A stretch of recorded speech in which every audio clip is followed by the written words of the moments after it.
Seberapa besar potensimu?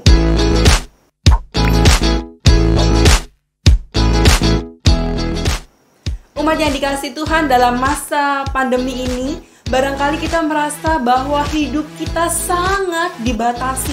Gak bisa ke sini, gak bisa ke situ, tidak bisa melakukan ini dan itu. Padahal sebetulnya tidak. Pembatasan-pembatasan yang ada di sekitar kita menjadi bagian yang harus kita nikmati. Ternyata dalam keterbatasan-keterbatasan itu, kita bisa mengembangkan potensi kita yang dulu sebetulnya kita tidak pernah sadari.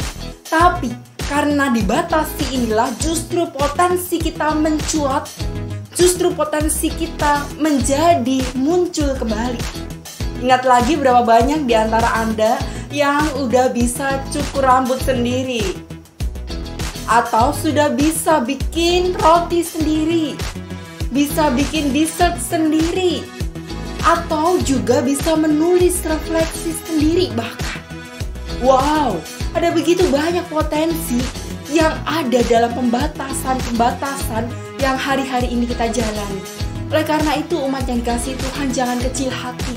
Walaupun kita dibatasi dan hidup dalam keterbatasan, namun Tuhan sekali-kali tidak pernah meninggalkan kita. Rasul Paulus sebagai sebuah rasul yang besar, ia juga dibatasi, yaitu ketika ia menerima duri dalam daging. Sebetulnya secara manusiawi seolah Rasul Paulus ingin berkata kepada Tuhan, Tuhan, kalau tidak ada duri dalam daging, ya kan saya bisa lebih banyak berkarya. Tapi apa yang Tuhan katakan berbeda. Tuhan mengatakan kepada Rasul Paulus, justru dalam kelemahanmu lah kuasaku menjadi sempurna. Justru dalam kelemahan-kelemahan kitalah kuasa Tuhan nampak dan sungguh semakin kita agungkan.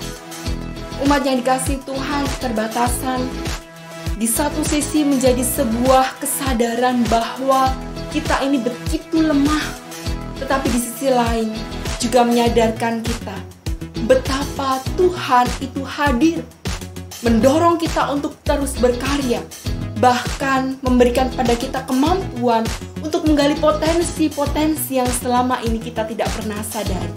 Selamat menggali potensimu, temukan dan nikmati. Jadilah berkat atas setiap potensi yang Tuhan sesungguhnya sudah berikan kepada kita. Tuhan memberkati. Amin.